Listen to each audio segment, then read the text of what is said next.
اللهم صل على سيدنا محمد وعلى آله وأصحابه ومن تبعهم بإحسان إلى يوم الدين اما بعد۔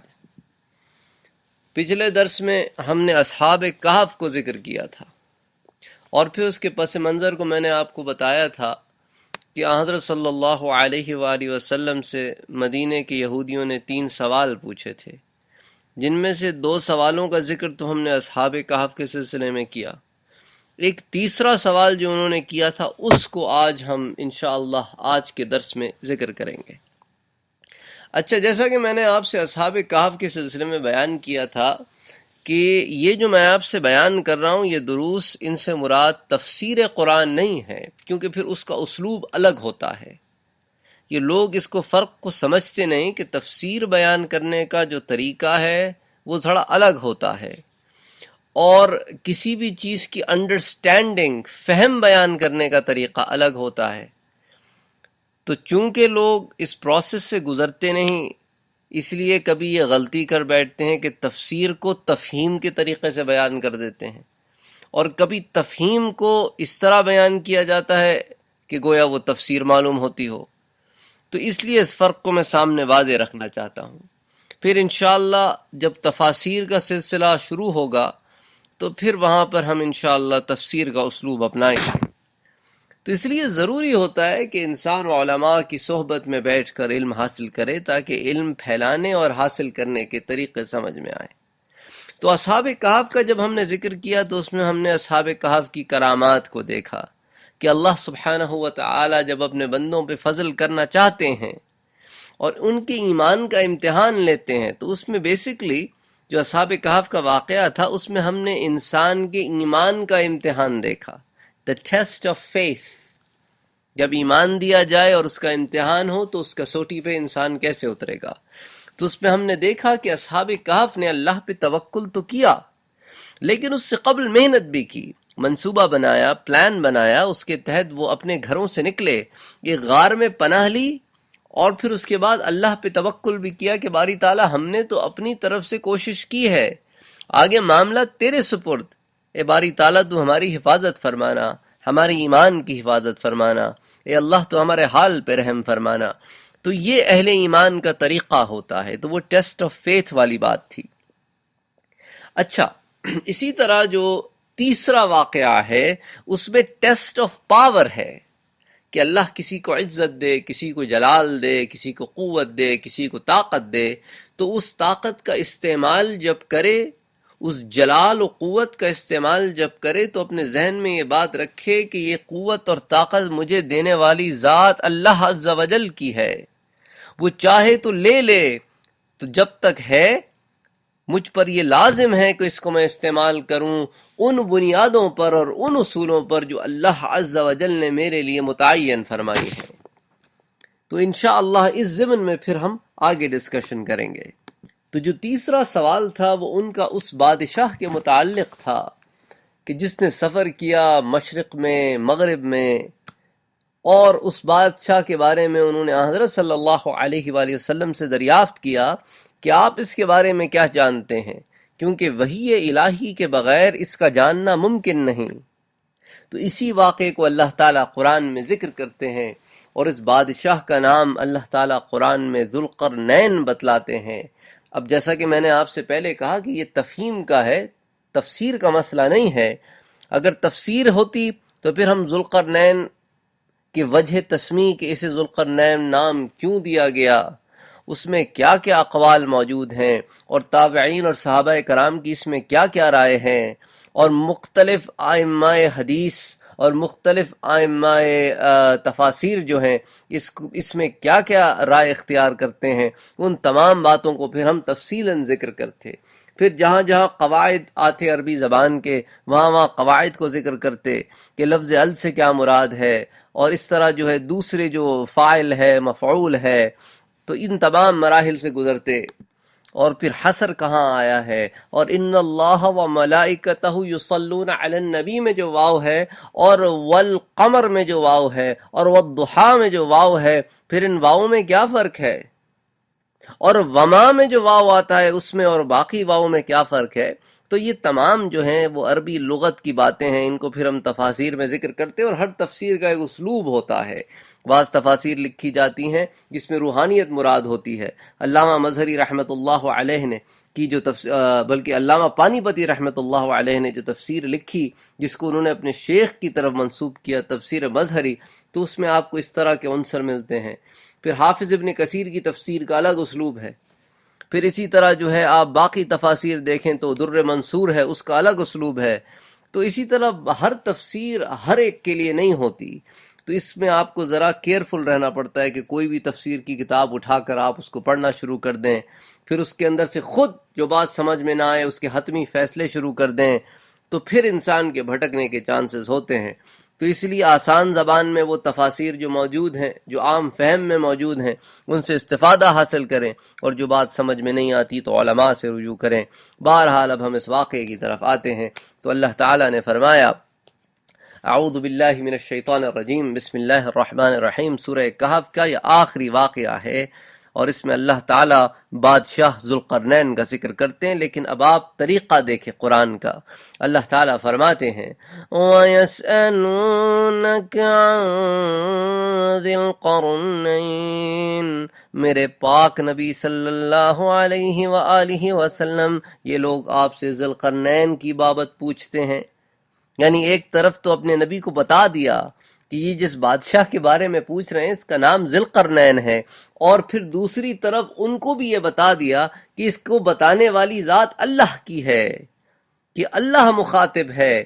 یہاں میرا مدنی خود نہیں کہہ رہے کہ آؤ میں تمہیں ذی القرنین کے بارے میں بتاتا ہوں، بلکہ اللہ کہہ رہا ہے میرے نبی ان کو بتا دیں جس بادشاہ کو یہ اتنا مبہم رکھے ہوئے، اتنا چھپا کے رکھا ہوا ہے، اس کا نام وہ ذو القرنین ہے۔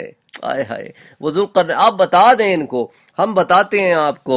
قُلْ سَأَتْلُو عَلَيْكُمْ مِنْهُ ذِكْرًا، ان پوچھنے والوں سے کہہ دیں کہ آؤ میں تمہیں بتاتا ہوں، میرے رب نے مجھے اس کے بارے میں جو بتایا ہے اس کا ذکر میں تم سے بھی کرتا ہوں۔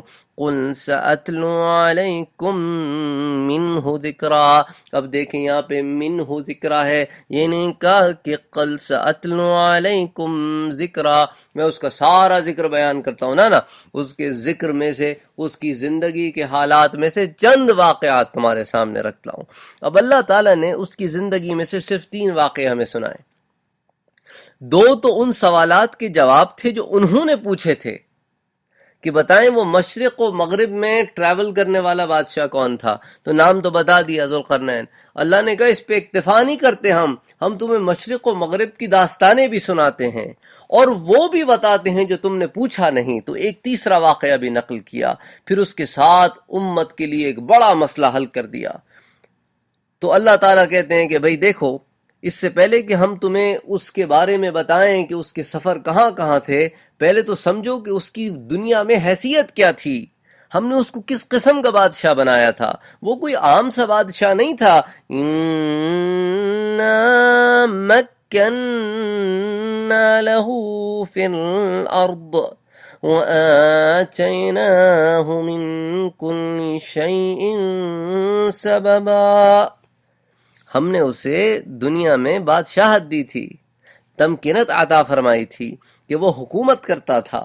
وَآتَيْنَاهُ، اور ہم نے اس کو عطا کیا، مِن كُلِّ شَيْءٍ سَبَبًا، ہر وہ چیز ہم نے اسے مہیا کی جو ایک بادشاہ کو زندگی اور بادشاہت کرنے کے لیے ضروری لازم چاہیے ہوتی ہے۔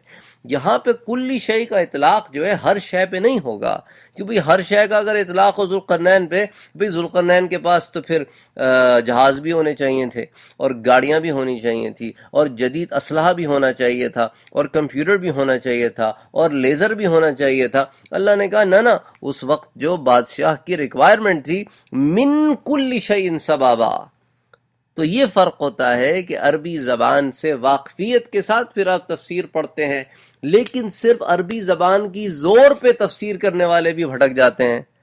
کیونکہ جب وہ اپنی عقل سے قرآن کی تفسیر کرتے ہیں اور حدیث کو اور مفسرین کی رائے کو اور پھر محدثین کی رائے کو اور علماء اور دیگر جو کتابیں ہیں ان میں جو تحقیق ہے اس کو بالکل اگنور کر کے محض صرف عربی زبان کی بنیاد پہ تفسیر کرنے کی کوشش کرتے ہیں تو وہ بھی گمراہ ہو جاتے ہیں۔ اس لیے تفسیر ایک بہت مشکل مسئلہ ہے۔ علماء تو زبان درازی نہیں کرتے کہ تفسیر اٹھائی اور تفسیر کرنی شروع کر دی، وہ تو کسی عالم، مثال کے طور پہ علامہ حجر ابن عسقلانی کی تفسیر لیں گے، یا پھر آپ کا اللہ بھلا کرے کسی اور عالم جیسا حافظ ابن کثیر کی تفسیر لیں گے، پھر اس کو سامنے رکھیں گے، پھر اس کے بیسس پہ تفسیر قرآن بیان فرمائیں گے، پھر اس کے اندر جو باقی مسائل ہیں، مراحل ہیں، وہ پھر آپ سے بیان فرمائیں گے۔ تو خیر بہرحال اللہ کہتا ہے کہ انا مکننا له فی الارض وآتیناہ من کل شیء سببا، تو جب اس کو ہم نے سارا اسباب دیا تو اس نے کیا کیا؟ وہ چاہتا تو آرام سے عیاشی سے حکومت کرتا رہتا، بڑے بڑے محل بناتا رہتا، کئی شادیاں کرتا ہیں، ساری چیزیں کر سکتا تھا، لیکن اس نے کیا کیا؟ اس نے ٹھانی کہ میں اپنے رب کا دین پھیلاؤں گا۔ جب اس نے مجھے سبب دیے ہیں تو ان اسباب کو استعمال کروں گا میں اپنے رب کے لیے۔ تو پھر اس نے کیا کیا؟ فَأَتْبَعَ سَبَبًا، تو وہ ایک راستے کے لیے نکلا، تو وہ دیکھلا کہ میں اپنے رب کے دین کو پھیلاؤں گا۔ آیات جو میں نے آپ سے 3 بیان کی وہ سورہ کہف آیہ نمبر 83، آیہ نمبر 84 اور آیہ نمبر 85 تھی۔ اب آیہ نمبر 86 کی طرف چلتے ہیں۔ اس میں اللہ تعالیٰ نے اس کے پہلے سفر کے بارے میں ہمیں بتایا ہے۔ اللہ تعالیٰ فرماتے ہیں حَتَّى إِذَا بَلَغَ مَغْرِبَ الشَّمْسِ، وہ چلا یہاں تک کہ سورج کے غروب ہونے کے مقام پر پہنچ گیا، یعنی کہ اس کا ٹریول جو ہے وہ ویسٹ کی طرف تھا۔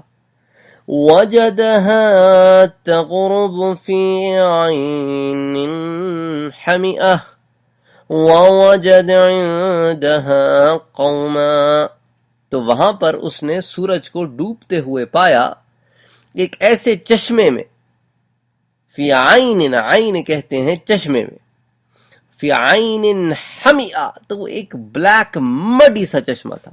اچھا، اس میں پھر 2 قراتیں ہیں، بعض ائمہ کرام کے نزدیک فی عین حامیہ، تو وہ پھر اس کی تفسیر، اس کی جو ٹرانسلیشن کرتے ہیں وہ کہتے ہیں کہ وہ ایسا چشمہ تھا جو گرم تھا، کیونکہ حامیہ جو ہے وہ ہاٹ کو کہتے ہیں، گرم کو کہتے ہیں، اور حمیہ جو ہے وہ گدلا، بالکل کیچڑی سا، تو اس کو کہتے ہیں۔ تو دونوں قرات جو ہیں وہ موجود ہیں۔ حمیہ کی قرات زیادہ تر آپ دیکھتے ہیں۔ وَوَجَدَ عِندَهَا قَوْمًا، تو وہاں اس کو ایک قوم ملی۔ قُلْنَا يَا ذَا الْقَرْنَيْنِ إِمَّا أَن تُعَذِّبَ وَإِمَّا أَن تَتَّخِذَ فِيهِمْ حُسْنًا، تو اللہ تعالیٰ نے جو ذوالقرنین کو ایک عادل بادشاہ بنایا تھا تو اس کے عدل کا یہاں امتحان ہوا۔ وہ چاہتا تو عام بادشاہوں کی طرح ان لوگوں کو ختم کر دیتا اور ان کو عذاب دیتا اور ان کے اوپر اپنا رعب اور دبدبہ جو ہے وہ فائز کرتا، اور چاہتا تو ان کو معاف کر دیتا اور ان کے ساتھ حسن سلوک اختیار کرتا اور ایک عادل بادشاہ کی طرح عدل کرتا کہ جو گناہ کرتے ان کو گناہ کی سزا دیتا اور جو نیکوکار رہتے ان کو جو ہے وہ تمام چیزیں پرووائڈ کرتا جو ایک اچھے سٹیزن کو ملنی چاہیے۔ تو ذوالقرنین نے عدل کی بنا پہ 2 فیصلے کیے۔ اس نے کہا بھئی دیکھو، قالا، اس نے کہا اما من ظلم فسوف نعذبه ثم يرد الى ربه، پہلی بات اس نے کی اما من ظلم، جس نے اپنے اوپر ظلم کیا، یعنی ظلم سے مراد جس نے گناہ کا طریقہ اختیار کیا، جس نے اپنے رب کے بنائے ہوئے حدودوں کو توڑ دیا، جس نے کفر اختیار کیا۔ اب آپ دیکھیں نا، یہ تمام جو گناہ اور معصیت کے معاملے ہیں یہ سارے ظلم سے مراد کیے جاتے ہیں، اور اس پہ قرآن گواہ ہے۔ اچھا، کبھی ایسے ہوتا ہے کہ کوئی بھول ہو جائے، کوئی چوک ہو جائے اور اس پہ بندہ نادم ہو تو وہ یہی کہتا ہے عاجزانہ طور پہ، باری تعالیٰ میں نے اپنے اوپر ظلم کیا۔ تو نے تو مجھے جان دی، نفس دیا، جسم دیا، طاقت دی، قوت دی، سب دیا، لیکن میں نے ظلم کیا۔ ظلم سے مراد میں نے حق ادا نہ کیا، اس کو ظلم کہتے ہیں، کسی چیز کا حق ادا نہ کرنا۔ ہمارا حق تو یہ تھا کہ رب کی بندگی کرتے، لیکن اس کی بندگی کا حکم توڑ دیا تو ظلم کیا۔ تو کہا جو ظلم کرے گا سو فَسَوْفَ نُعَذِّبُهُ، تو میں اس کو سزا دوں گا۔ جیسا آپ دنیا میں دیکھیں، کوئی چوری کرتا ہے، کوئی ڈاکہ ڈالتا ہے، کوئی قتل کرتا ہے، کوئی اس قسم کے، کوئی جھوٹ بولتا ہے، کوئی چغلی کرتا ہے، کوئی غیبت کھاتا ہے، کوئی افواہ پھیلاتا ہے، کوئی تہمت لگاتا ہے، تو سزائیں الگ الگ ہیں۔ تو اس نے کہا کہ جو ظلم کرے گا اس کے لیے پھر سزا ہے۔ ثم يرد الى ربه فيعذبه عذابا نكرا، اور جب تم اپنے رب کی طرف واپس لوٹ کے جاؤ گے تو وہ بھی تمہیں سخت عذاب دے گا۔ یعنی کسی کو قتل کرو گے، کسی کے ہاں چوری کرو گے، اللہ کے ساتھ کفر کرو گے، تو ان ساری چیزوں کا ایک تو یہاں عذاب ملے گا، پھر وہاں جو عذاب ملے گا وہ عذاب نکرا ہوگا، وہ بہت شدید عذاب ہوگا۔ It will gonna be a terrible torment. You're gonna be thrown in the hellfire. Well, you're gonna stay forever.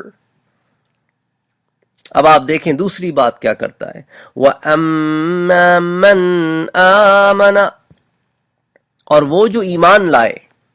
اچھا یہاں دیکھیں ذوالقرنین نے جو بات بیان کی یہ عین قرآن کے اسلوب پہ اترتی ہے۔ وَأَمَّا مَنْ آمَنَ، وہ جو ایمان لائے۔ اچھا یہاں Zulqarnain doesn't stop, he carries on. ایمان is the step number 1، جیسے میں نے آپ کو پہلے بھی بتایا ہے۔ وَعَمِلَ صَالِحًا، اور اس کے ساتھ وہ اعمال صالحہ بھی کرتا رہا۔ مثال کے طور پہ آج کا ایک مسلمان ہے، وہ ایمان تو لاتا ہے اللہ اور اس کے رسول پر، لیکن چوری بھی کرتا ہے، ڈاکے بھی ڈالتا ہے، رشوت بھی کھاتا ہے، شراب بھی پیتا ہے، زنا بھی کرتا ہے، تو یہ عاملہ صالح نہیں ہے۔ نماز پڑھی کبھی نہیں پڑھی، پڑھی تو ٹوٹی پھوٹی پڑھ لی، یا منافقت کرتا ہے، عقیدے میں کرے گا تو کافر ہو جائے گا، عمل میں کرے گا تو پھر اس کے بعد عملی منافق ہو جائے گا۔ اچھا بعض فاسق و فاجر بھی ہوتے ہیں، بظاہر تو مسلمان ہوتے ہیں، تو اسی لیے ذوالقرنین نے کہا کہ جو ایمان لائے گا اور نیک عمل کرے گا، اور عمل سے مراد وہ اعمال ہیں جن کی نیت خالص اللہ کو راضی کرنے کی ہو۔ اس لیے کہا وَأَمَّا مَنْ آمَنَ وَعَمِلَ صَالِحًا فَلَهُ جَزَاءً الْحُسْنَى، اس کے لیے اللہ تعالیٰ کے ہاں بہترین اجر ہے، بہترین ثواب ہے، اور اس کو بہت اچھا بدلہ دیا جائے گا، اس کی سوچ سے بڑھ کے بدلہ دیا جائے گا۔ یعنی کہنے کا مقصد تھا کہ جنت میں داخل کیا جائے گا، اور جنت جو ہے وہ تمہارے عملوں کے بنسبت بہت بہتر ہے، تم خوش ہو جاؤ گے، راضی ہو جاؤ گے۔ وَسَنَقُولُ لَهُ مِنْ أَمْرِنَا يُسْرًا، اور ہم بھی اس ایسے آدمی کے ساتھ اچھائی کا برتاؤ کریں گے، کیونکہ ایک آدمی ہے اچھا تو اس کے ساتھ برائی کا برتاؤ کرنا جو ہے وہ عدل کے خلاف ہے۔ تو جو اچھا سٹیزن ہے، جو اللہ کا عبادت گزار ہے، جو اللہ کے قوانین اور حدود کو نہیں توڑتا، ہم بھی اس کے ساتھ اچھا عمل کریں گے۔ باری تعالیٰ کے ہاں تو جنتیں ہیں، اور جو برا کرے گا اس کو عذاب دیا جائے گا۔ اب آپ یہ دیکھیں جب اپنے عذاب کا ذکر کیا تو چونکہ اپنا عذاب رب کے عذاب کے سامنے چھوٹا جانا، اس لیے اپنے عذاب کو پہلے ذکر کیا کہ دیکھو اس سے تنبیہ پکڑو، رب کا عذاب تو اور زیادہ ہے۔ اور جب نیکوکاروں کی بات کی تو رب کی بتائی ہوئی نعمتوں کو پہلے گنوایا، کیونکہ اس کے ہاں کی نعمتیں تو بہت زیادہ ہیں۔ دنیا کا بڑے سے بڑے بادشاہ آپ کو کتنا عطا کر دے، جو جنت میں ملے گا اس کے مقابلے میں تو وہ ریت کے ذرے برابر بھی نہیں ہے۔ تو اس لیے رب کی نعمتوں کو پہلے گنوایا اور اپنی نعمت کو بعد میں گنوایا۔ تو یہ جو ہے ادب کا اصول تھا۔ تو خیر بہرحال تو یہ پہلا سفر تھا۔ پھر آیہ نمبر 89 پہ آ جاتے ہیں۔ اللہ تعالیٰ فرماتے ہیں کہ ثم اتبع سببا، پھر اس نے ایک اور جگہ پہ مسافت کرنے کا سامان جمع کیا، حتی اذا بلغ مطلع الشمس، یہاں تک کہ وہ سورج کے طلوع ہونے کے مقام پہ پہنچ گیا، یعنی اب یہ اس کا ٹریول ایسٹ کی طرف تھا. وجدها تطلع على قوم، تو اس نے سورج کو پایا کہ یہ ابھر رہا ہے، یعنی کہ یہ طلوع ہو رہا ہے ایک ایسی قوم پر. لم نجعل لهم من دونها سترا، تو اس نے کیا دیکھا کہ ایسی قوم ہے جن کے پاس شیلٹر کوئی نہیں. جب سورج نکلتا ہے تو ان کے پاس سایہ کوئی نہیں، یا تو یہ بہت ہی بیکورڈ سویلائزیشن تھی، یا تو یہ جہاں رہتے تھے وہاں پہ تعمیر کا کوئی ذریعہ نہیں تھا. تو ایک ایسی قوم پر اس کا گزر ہوا کہ جو اپنے حالات زندگی میں اس طرح تھے کہ ان کے پاس سورج نکلنے کے بعد سایہ کرنے کو بھی کوئی جگہ نہ تھی. اللہ اکبر. تو ایک طرف تو ایک ایسا مقام تھا ذوالقرنین کے لیے کہ ذوالقرنین اپنے رب کا شکر بجا لاتے کہ باری تعالیٰ تیرا کتنا کرم ہے کہ تو نے تو مجھے زندگی کی ہر آزمائش سے نوازا ہے، ہر آسائش سے نوازا ہے، اور یہ لوگ ہیں جنہیں کچھ بھی نہیں ملا. تو یہ اس کا دوسرا سفر تھا. اس کے بعد جو آیا نمبر 91 ہے اس میں اللہ تعالیٰ فرماتے ہیں کذالک، میرا مدنی یہ اسی طرح تھا جس طرح ہم آپ سے بیان کر رہے ہیں. یعنی یہ جو دو واقعے انہوں نے آپ سے پوچھے تھے نا ذوالقرنین کے بارے میں، ہم نے تو یہ دو واقعے بھی آپ کو بتا دیے اور اسی طرح بتائے جس طرح ہیں. وَقَدْ أَحَطْنَا بِمَا لَدَيْهِ خُبْرًا، اور ہم کو تو ذوالقرنین کے بارے میں ساری باتیں پتہ ہیں، آپ کو تو تھوڑا سا ذکر بتا رہے ہیں. تو یہ تھوڑا سا ایک کٹ آف پوائنٹ ہے تیسرے واقعے اور پہلے دو کے درمیان، کیونکہ پہلے دو تو انہوں نے پوچھے تھے تو جو پوچھا تھا وہ بتا دیا. اب اللہ تعالیٰ کہتے ہیں کہ ثم اتبع سببا، کہیں یہ ظالم یہ نہ سمجھے میرا مدنی کہ آپ تو بس وہی بتا رہے ہیں جو انہوں نے پوچھا تھا، تھوڑا انہیں اور بھی بتا دیں تاکہ انہیں اس بات کا پتہ چل جائے کہ آپ اللہ کے سچے نبی ہیں اور اس سوالات کی جواب دینے والی صرف اللہ کی ذات ہے. تو اس نے ایک اور سفر کا ارادہ کیا. حتی اذا بلغ بین السدین، یہاں تک کہ وہ پہنچ گیا ایک ایسی جگہ پر جہاں دو دیواریں تھیں. عربی زبان میں صد کہتے ہیں دیوار کو، اگر بڑی لمبی چوڑی دیوار ہو، یا اس کو بصورت ڈیم میں بھی استعمال کیا جاتا ہے، یعنی ڈیم کی یہ بڑی دیوار ہوتی ہے نا تو اس کو بھی صد کہتے ہیں عربی زبان میں. جیسے آپ نے پہلے سیرت النبی کے سلسلے میں سد معارب کا ذکر سنا ہوگا کہ جب بنو خزاعہ نکلے اور مکے میں آ کے آباد ہوئے، کیونکہ وہ سد معارب جو ہے وہ ٹوٹ گئی تھی، یعنی جو معارب کا ڈیم تھا وہ ٹوٹ گیا تھا. تو صد جو ہے وہ بڑی دیوار، اور صدین جو ہے وہ اس کا مثنیٰ ہے، یعنی کہ دو دیواریں. حتی اذا بلغ بین السدین، یہاں اللہ تعالیٰ نے لفظ صد استعمال کیا ہے کہ دو دیواریں، لیکن دراصل وہ دو سیدھے پہاڑ تھے. کیونکہ وہ پہاڑ سیدھے تھے اور وہ پہاڑ جیسے نہ تھے، اس لیے لفظ جبل نہ استعمال کیا، لفظ صد استعمال کیا. پھر اللہ تعالیٰ آگے بیان فرماتے ہیں وَجَدَ مِن دُونِهِمَا قَوْمًا، اور ان دو پہاڑوں کے درمیان من دونہما قوما، اب ذوالقرنین کو یہ تیسری قوم ملی. لا يكادون يفقهون قولا، اور یہ لوگ ایسے تھے کہ یہ الفاظ سمجھ نہ پاتے تھے، یا تو ان کی سویلائزیشن ایسی تھی کہ ابھی یہ کمیونیکیشن میں وہاں نہیں پہنچے تھے کہ they could communicate effectively with another civilization، یا تو ان کی زبان ایسی تھی کہ کسی کو آتی نہیں تھی، تو وہ جو بیان کرنا چاہتے تھے وہ سمجھ نہیں آتا تھا، اور ذوالقرنین جو ان سے پوچھنا چاہتے تھے وہ ان کو سمجھ نہیں آتا تھا. بعض علماء نے اس طرف کہا ہے کہ ذوالقرنین کو اللہ نے زبانوں کا علم دیا تھا، تو ذوالقرنین نے پھر ان سے کمیونیکیٹ کیا on grounds which they could understand and Zulqarnain could understand them. تو انہوں نے ذوالقرنین سے کہا انہوں نے ذوالقرنین سے کہا یا ذوالقرنین، اے ذوالقرنین، ان یاجوج وماجوج مفسدون فی الارض، یہاں دو قبائل آباد ہیں، یاجوج ماجوج، جنہیں پھر آپ اگر کتب متقدمہ میں دیکھیں یا انگریزی زبان میں دیکھیں تو گوگ مگوگ کے لفظ آتے ہیں، یاجوج ماجوج، مفسدون فی الارض، یہ دو قومیں زمین میں فساد کرتی ہیں۔ فَهَلْ نَجْعَلُ لَكَ خَرْجًا عَلَىٰ أَن تَجْعَلَ بَيْنَنَا وَبَيْنَهُمْ سَدًّا، آپ اتنے بڑے بادشاہ ہیں، اتنے بڑے لاؤ لشکر کے مالک ہیں، تو ہماری سمجھ میں تو یہی بات آتی ہے کہ اگر ہم آپ کو مال دے دیں تو آپ اپنی ذہن سے، اپنے اسٹریٹجی سے کوئی دیوار بنا دیں ان دو پہاڑوں کے درمیان، تاکہ یاجوج ماجوج پیچھے بند ہو جائیں اور یہاں آ نہ سکیں۔ تو جب یہاں آ نہیں سکیں گے تو اللہ ہماری حفاظت فرما دیں گے۔ تو ہم آپ کو پیسہ دیتے ہیں، مال دیتے ہیں، چیزیں دیتے ہیں، آپ دیوار بنا دیں۔ اب آپ یہ دیکھیں کہ انہوں نے ذوالقرنین سے کیا ریکویسٹ کی؟ انہوں نے ذوالقرنین سے کہا کہ هل نجعل لك خرجا على ان تجعل بيننا وبينهم سدا، دیوار بنا دو۔ اب ذوالقرنین کا سلوشن سنیں، اللہ اکبر، جب اللہ تعالیٰ جو ہے علم بھی دے اور حکومت بھی دے اور طاقت بھی دے اور اسباب بھی دے تو پھر اس کی تو کرم اور نوازش ہے، اور پھر انسان پہ لازم ہے کہ عدل کرے، اور عدل نہ کرے گا تو پھر بڑی سخت پکڑ ہے اللہ کی طرف سے۔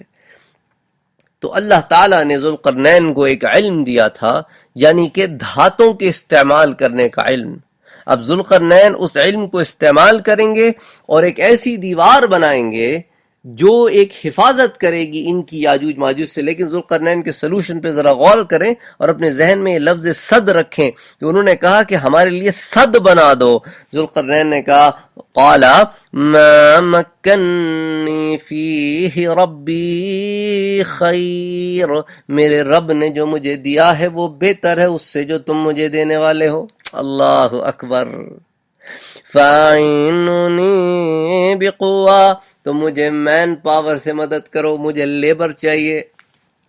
اس سے علماء نے مسئلہ نکالا ہے کہ جس قوم کے پاس لیبر ہوتا ہے، مین پاور ہوتی ہے، اصل میں طاقت اسی قوم کے پاس ہوتی ہے۔ اچھا، پھر دوسری طرف یہ مسئلہ بھی سامنے آتا ہے کہ اللہ اگر تمہیں کسی چیز سے نوازے اور تم کسی کی مدد کر سکتے ہو، حالانکہ وہ تمہیں اور دینے پر بھی راضی ہے، تو مدد کر دو اس کی، بجائے اس کی کہ اس سے بھی لے کے کھا لو اور اپنا بھی بچا لو۔ تو اللہ تعالیٰ نے ایک طرف اس طرف بھی نشاندہی فرمائی کہ جو عدل والے لوگ ہوتے ہیں، جو صحیح معنوں میں مخلص لوگ ہوتے ہیں، they go out of their way to help other people، وہ سب کا کھا کے ہضم کر کے بھی کہتے ہیں جی پاس کچھ نہیں، یہ وہ لوگ صحیح لوگ نہیں ہوتے۔ تو پھر آپ یہ دیکھیں، ذوالقرنین نے ایک طرف تو ان سے یہ مانگا مدد، کہا مجھے پیسہ نہیں چاہیے، جو ہے میرے پاس مال دولت اسباب وہ تم سے بہتر ہے، اور اللہ تعالیٰ نے مجھے اچھی چیزیں دی ہیں، اور یہ سب کچھ میرا اپنا نہیں ہے، یہ میرے رب نے مجھے دیا ہے۔ تو یہاں پتہ چلتا ہے کہ ذوالقرنین ایک تو اللہ پہ ایمان بھی لاتے تھے اور پھر انکساری بھی اختیار کرتے تھے، ہمبل آدمی تھے، غرور نہیں کرتے تھے اپنی بادشاہت پر۔ اس کے بعد کہا کہ تم میری مین پاور سے مدد کرو، یعنی کہنے کا مقصد تھا میرے پاس اس چیز کی کمی ہے۔ تو کسی بڑے آدمی کا کسی اور آدمی سے کسی چیز کے معاملے میں کمی کے سلسلے میں کسی چیز کا لے لینا اس کی عزت نہیں گھٹا تھا۔ اب کوئی ایک عالی شان بادشاہ ہو، وہ بیچارہ تو کنسٹرکشن کا کام نہیں جانتا، اب وہ محل تو کسی اور سے ہی بنوائے گا نا۔ تو یہ ایک ہمیں سبق یہاں سے ملا۔ اب دیکھیں ذوالقرنین کا سلوشن کیا ہے۔ ذوالقرنین کہتا ہے اجعل بینکم وبینہم ردما، میں تمہارے درمیان اور ان کے درمیان ردم بنا دیتا ہوں۔ آئے ہائے، پہلے انہوں نے کیا مانگا تھا؟ انہوں نے مانگا تھا صد، ذوالقرنین نے ان کو کیا دیا؟ ردم۔ لیکن اگر آپ ٹرانسلیشنز اٹھا کے دیکھیں تو دونوں ٹرانسلیشن چاہے انگلش میں ہو چاہے اردو میں ہو، انگلش میں آپ کو لفظ کیا ملیں گے کہ انہوں نے کہا صد، یعنی ہمارے ان کے درمیان پلیز میک اے بیریئر، اور ذوالقرنین نے کہا اچھا ٹھیک ہے I will going to erect between you and them a barrier۔ اسی طرح اردو میں آپ کو ملے گا کہ انہوں نے کہا دیوار بنا دو، ذوالقرنین نے کہا ہاں دیوار بنا دیتا ہوں۔ تو جب دیوار سے دیوار بنانی تھی تو جب انہوں نے صد کہا تو اس نے ردم کیوں کہا؟ اس کی وجہ میں آپ کو بتاتا ہوں، کیونکہ لفظ ردم عربی زبان میں کہتے ہیں انکلوژر کو۔ انکلوجر میں دیوار بھی شامل ہوتی ہے اور ساتھ چھت بھی ہوتی ہے. تو ان کو میں ان دیواروں کے ان پہاڑوں کے پیچھے بند کر دوں گا, انکلوز کر دوں گا. تم تو صرف دیوار چاہتے ہو, میں تو انکلوجر بنا کے دینا چاہتا ہوں. تو اس کا مطلب ہے اللہ تعالیٰ نے ذوالقرنین کو آرکیٹیکچر کا فن بھی دیا تھا کہ وہ چیزوں کو آرکیٹیکٹ کر سکتا تھا. چھت کا فن بھی دیا تھا. چھت بنانا بھی ایک فن ہے. ہم اور آپ اس کو نہیں جانتے کیونکہ ہمارے زمانے میں تو ہم نے ساری چھتوں والی چیزیں دیکھی ہیں, لیکن پرانے زمانے میں اب آپ کعبے کی طرف چلے جائیں. کعبہ جب کفار مکہ نے حضرت صلی اللہ علیہ وآلہ وسلم کی زندگی میں دوبارہ بنایا تو چھت ڈالی پہلی دفعہ کعبے پہ. پہلے کعبے کی چھت نہیں تھی, ان کو چھت بنانی نہیں آتی تھی, ان کے پاس لکڑی بھی نہیں ہوتی تھی. تو چھت بنانا بھی ایک فن ہے. تو اس کو آپ میں نے بڑے تفصیل سے سیرت النبی کے ضمن میں لیکچر نمبر 20 میں ریکنسٹرکشن آف کعبہ میں ذکر کیا ہے. خیر بہرحال اب اس کو آگے لے کے چلتے ہیں. اب ذوالقرنین نے ان سے کہا کیا کہ جو دیوار بنانا چاہتا ہوں اس کے لیے مجھے چاہیے کیا؟ آتونی زبر الحدید. اچھا ایسا کرو کہ آئرن کے نا بلاکس لے آؤ. بعض حضرات نے کہا شیٹس لے آؤ. بہرحال مجھے جو ہے نا وہ حدید کہتے ہیں, آئرن لے آؤ. حتی اذا ساوا بین الصدفین. تو جب اس نے ایسے کر کے یہ بلاکس یا شیٹس رکھ دیں کہ آپس میں سارے گیپ بند ہو گئے, تو قال انفخوا, اس نے کہا بھی ایسے کرو کہ اس کو بلو کرو, یعنی وہ کہتے ہیں نا ویلڈ کرو, ویلڈ. تو اس سے کیا ہوتا ہے کہ وہ آئرن جو ہے وہ جو میلٹ ہوتا ہے, اور میلٹ ہو کے ایک سے دوسرے کے درمیان جو گیپ ہوتا ہے اس کو سیل کر دیتا ہے. تو آپ ویلڈنگ میں بھی ٹانکے لگاتے ہیں نا, تو اس نے ٹانکے لگائے بیچ میں شیٹس کے, یہ بڑی لمبی چوڑی دیوار, اور ٹانکے لگا کے اس نے گیپس جو ہے بیچ کے سارے بند کر دیے. پھر اس کے بعد کہا حتی اذا جعلہ نارا, تو جب وہ مولٹن ہو گیا, جب وہ گرم ہو گیا, جب وہ پگھل کے اس نے بھر دیے, قال آتونی افرغ علیہ قطرا, تو ایسا کرو کہ اب کیا لاؤ کہ مولٹن کاپر لے کے آؤ, اس کے اوپر پور کر دو. تو کاپر کی اس نے تہ جما دی اوپر, اور اندر جو ہے آئرن ہے, اور آئرن کے درمیان جو گیپس ہیں اس کو اس نے آئرن پگھلا کے جوڑ دیا, اور اوپر کاپر کی دھار بچھا دی. تو اب یہ ملٹیپل کورنگ سے ہوگا کیا؟ اس نے کہا فَمَا اسْطَاعُوا أَن يَظْهَرُوهُ وَمَا اسْتَطَاعُوا لَهُ نَقْبًا. تو نہ اب یہ اس کے اوپر چڑھ سکیں گے, نہ اس کو پھاڑ کے باہر آ سکیں گے. اب قرآن کی اسلوب پہ آپ غور کریں, یہ عربی زبان کا فن ہے. اب آپ یہ دیکھیں کہ جب آپ ٹرانسلیشن دیکھتے ہیں تو کہتے ہیں نہ چڑھ سکیں گے نہ پھاڑ سکیں گے. دونوں کے لیے نہ کا لفظ استعمال ہوا ہے, نہ یہ کر سکیں گے نہ وہ کر سکیں گے. لیکن اگر آپ عربی زبان کے الفاظ کو دیکھیں تو پہلا لفظ کیا ہے؟ فَمَا اسْطَاعُوا, الف سین طا الف عین واو. دوسرا لفظ کیا ہے؟ وَمَا اسْتَطَاعُوا, الف سین تا طا واو عین واو, ایک تا کا اضافہ ہے. اس کے اوپر علماء نے کہا اس کی وجہ یہ ہے کہ چڑھنا بنسبت پھاڑنے کے آسان ہے, اس لیے اس کے لیے اسطاع کا لفظ استعمال کیا, اور پھاڑنا چڑھنے کی بنسبت مشکل ہے تو اس لیے اس کے لیے استطاع کا لفظ استعمال کیا, ایمفیسس کے ساتھ, زور کے ساتھ. اور اب یہ آخری بات, یہ ساری باتیں کرنے کے بعد ذوالقرنین نے کیا کہا؟ ھذا رحمۃ من ربی, یہ سارا کچھ جو میں نے تمہارے لیے کیا ہے نا, اس میں میرا کیا کرایا کچھ نہیں ہے, یہ سارا کچھ میرے رب کا فضل ہے. ہمبلنس, یہ چیز ہم نے اپنے اندر پیدا کرنی ہے. جو عالم ہو وہ اپنی ٹوپی اور اپنے شملے کے اوپر غرور نہ کرے کہ اللہ نے تو مجھے اتنا علم دیا ہے, ارے میرے آگے تو ٹکتا کوئی نہیں.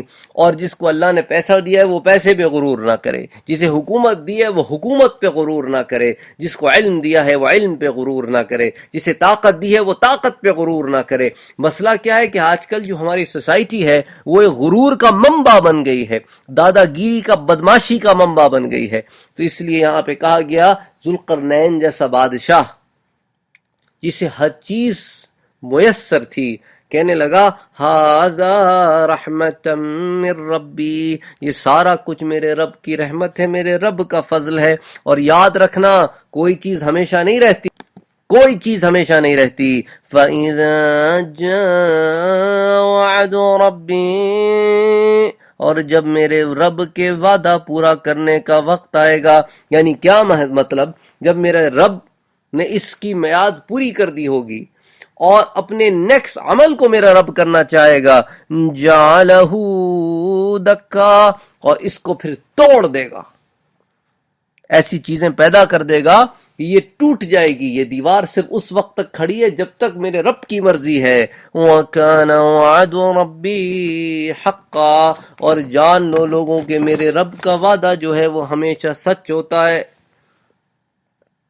تو پھر اب ان تفاسیر میں اور ان احادیث میں ابھی ہم اس درس میں نہیں جائیں گے کہ وہ یاجوج اور ماجوج جو ہے وہ کیسے باہر آئیں گے، اور حضرت صلی اللہ علیہ وآلہ وسلم نے اپنے زمانے میں کیا پیشن گوئیاں فرمائیں۔ یہ تو ایک فہم تھا کہ جب آپ انشاءاللہ تعالی جمعے کے دن سورہ کہف کی تلاوت کرتے ہیں تو ایٹ لیسٹ یہ جو دو واقعے ہیں، ایک تو اصحاب کہف کے جو میں نے پچھلی مجلس میں ذکر کیا، اور ذوالقرنین جو اس مجلس میں ذکر کر رہا ہوں، ان دو واقعات سے جب گزرے تو ایک انڈرسٹینڈنگ پیدا ہو جائے، اور قرآن سے محبت ہو، صرف الفاظ نہ پڑھنے ہوں بلکہ قرآن کے جو الفاظ ہیں اس سے ایک محبت ہو، انسیت ہو، سمجھ آئیں، تاکہ پھر اپنے نفس کی اصلاح کی جائے، اپنی ایمان کو تقویت دی جائے۔